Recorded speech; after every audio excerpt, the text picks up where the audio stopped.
welcome. You're watching Politics Today. I am Deji Badimasi. Tonight, our focus is still on the controversial single-term proposal of the president for both the offices of president and governor. As you sure know by now, the president has said that he will not benefit should the proposal be approved by the national and state assemblies in the country. Now, does that mean the president will not run in 2015? That, of course, is a big question, but the president's men have come out to say that's exactly what the president means. In spite of that, quite a number of people do not believe that. Besides, some have argued that the proposal is not necessary as it would not solve the problems that the president says it will address. There have been quite a number of reactions to the proposal. Recently, I spoke to one-time Attorney General of the Federation and Minister of Justice, Chief Richard Akinjide, on this issue, and this is what he told me. My view is that it's all sound and fury signifying nothing. Let me tell you straight away that I support the proposal by the president, although I've not seen the details. I want to know how many Nigerians are happy with the state of affairs in this country. We've got independence for over 50 years. One section of the country has ruled us for 39 out of that 50 years. And yet Nigeria is virtually a failed state. About 60–70% of Nigerians are living below poverty level. We've discovered oil since 1956–58. We're now producing about 6.6 million barrels of oil a day, sweet crude, which has premium in value. Yet, no roads, no light, no water, health has collapsed, education has collapsed, and yet you are looking at Nigeria as still a country and not yet a nation. And the same group who have been ruling us and who have failed say they should continue ruling us. So how will this single term of 6 years address all this? That's a very good question. Thank you very much. First of all, the cost of governance is astronomical. The governor of Central Bank says we are not National Assembly again, or for governance, we are using about 25% of our budget. That is scandalous. We should not spend more than 1 to 2% of our budget, or even at most 5% on governance. So that's one reason. Now, people say, oh, if it's one term, he might just do whatever he like and get away with it. No, it's not possible. There is impeachment. You can impeach him. It's quite possible to impeach somebody. And again, under our constitution... It's quite possible, we know, but you know how difficult it could be sometimes, and how controversial it could be to impeach. It should not be easy. We've never had any successful impeachment in the recent history of this country. Well, all the impeachments we've had... It should not be easy to impeach, and it should not be too difficult to impeach. But the fact remains that impeachment is there. Now, let us assume that it's not possible to impeach him, but there's a provision there. When he leaves office, he could still be charged to court criminally. That is the problem, because he stays in office for 6 years. I mean, if he's not doing anything for a whole 6 years, he stays in office. If he's not doing anything, then the National Assembly will be responsible not to impeach him. So I don't buy that at all. And if he commits crime or is irresponsible during his term of office, he could be impeached. If he commits crime, he has immunity. Let that be removed now. And if not removed, after he leaves office, let him be charged to court criminally. How does a single term of, say, 6 years, for instance, address the problem of leadership that you painted? Address the problem of, as you painted it, a section of the country haven't led the country for a longer period of time? How does it address the seeming imbalance that you're trying to paint? I will give you two examples. One, Singapore. Singapore moved from the third world to the first world just because one single party ruled that country for a whole generation. In fact, I will say a family.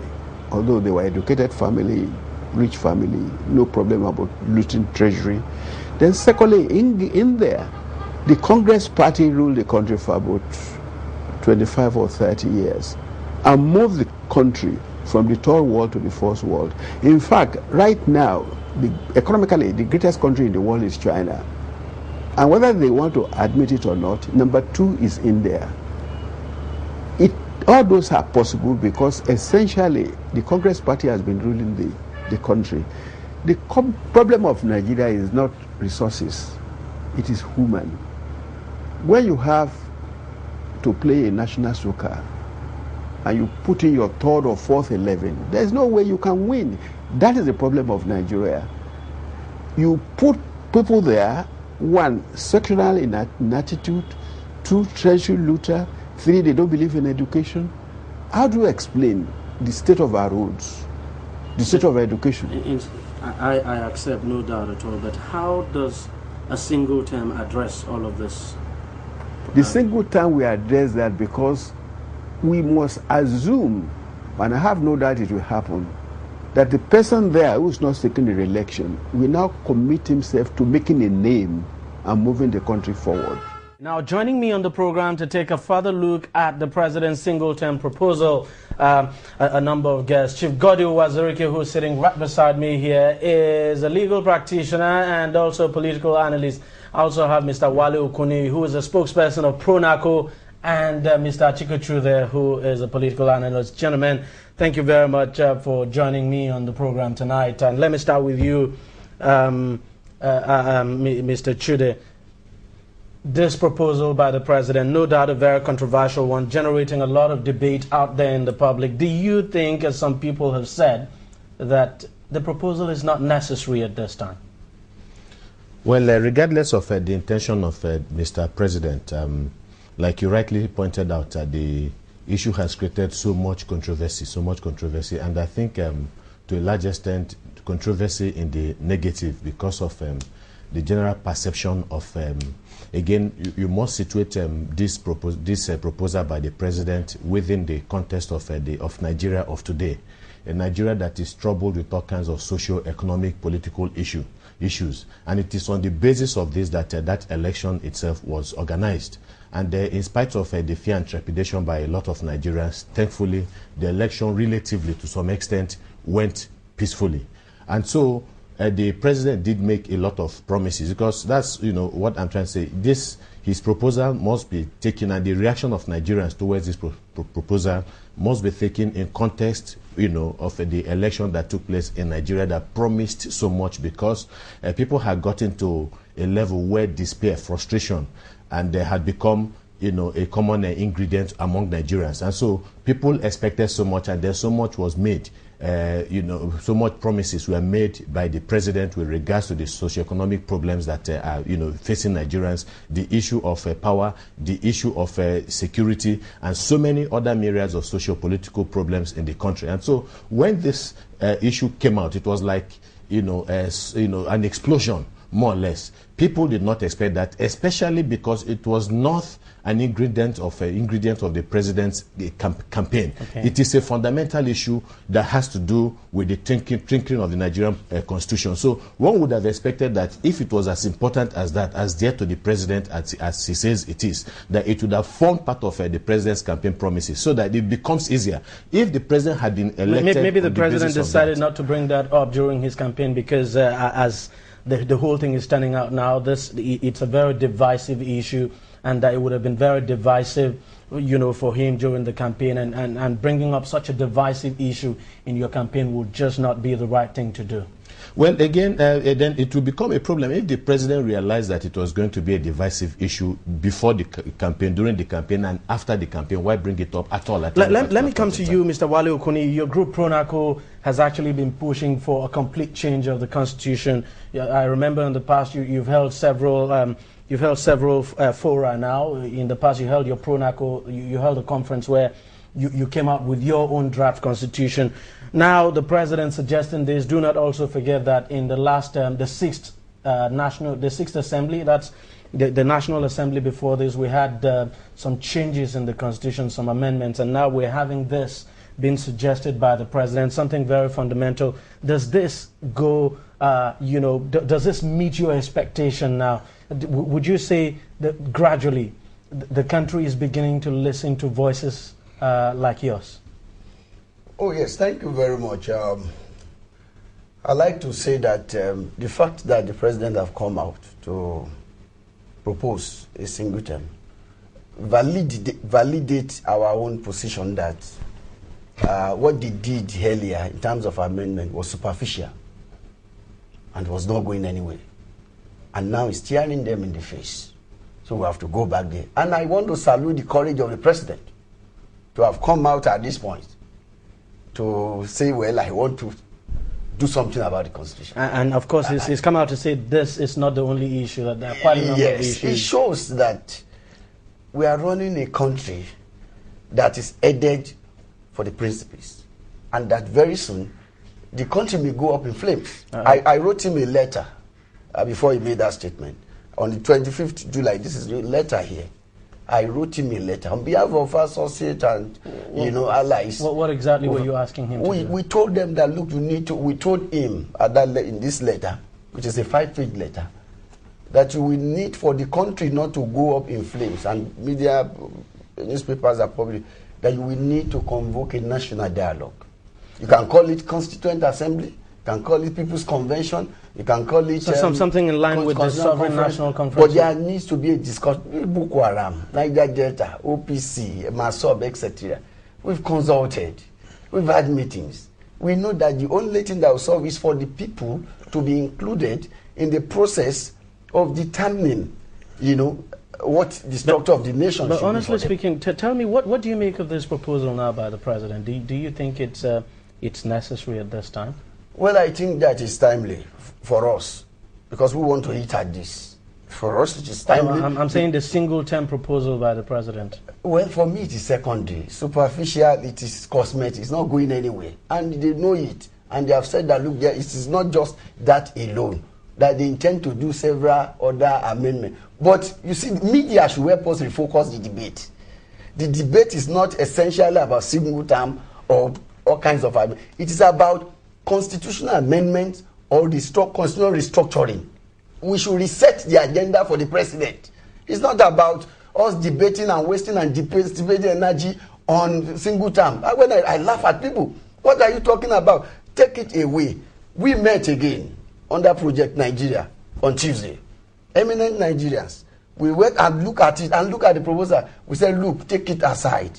It is not the thing. The thing is and let us advise the president correctly instead of raising tantrums, etc., and get the nation distracted. At this point, I'll have to bring you in, Chief Uwazurike. There is, as it is gradually emerging now, that there is some kind of politics built into this proposal by the president, and gradually it's becoming, people are beginning to see it as a very divisive issue, that at some point we might get to a stage where the whole proposal now will be seen as a North versus South thing, especially when you consider the issue of zoning, and that this proposal is basically aimed at curing, the effects of, one of the problems arising from the issue of zoning.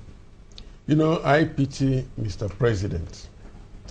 I think he wants to be a statesman, and he's surrounded by politicians. Politicians are looking at it from some myopic points of view. One, the other person is a potential president. He sees himself as a candidate.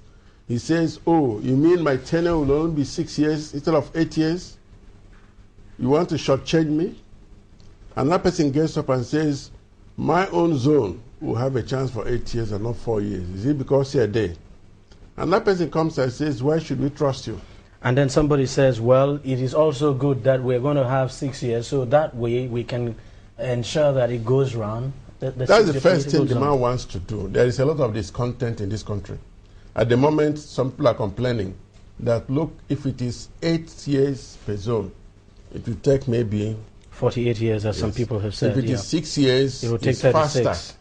And then the level of discontent, that's the first thing. Yeah, and I begin to wonder what exactly the difference is between 36 and 48. A lot. Oh, okay. Because if you are 50 today, and your own is coming up in the next 36 years, believe you me. But really, Chief, should this argument be about how, what zone produces? Let me position it well. Okay. Mr. President said single term. He didn't talk of elongation. The very next day, one party spokesman said it's elongation. Well, in politics, the next day, another person said it was third term. the third day, another person said it's a rust by Mr. President that he wants to contest. At that moment, we lost the focus of the argument. Okay, if the president decides to contest in 2015, of course, he hasn't come out to categorically say so. We've heard from his aides who have come out to say, well, the president is not going to be a beneficiary of this. But should the president come out in 2015 or 2014 to say, look, you know, I want to run, that way you would Speaking as a lawyer, merely fixing a single term of 6 years cannot stop either Mr. President or any of the governors from running.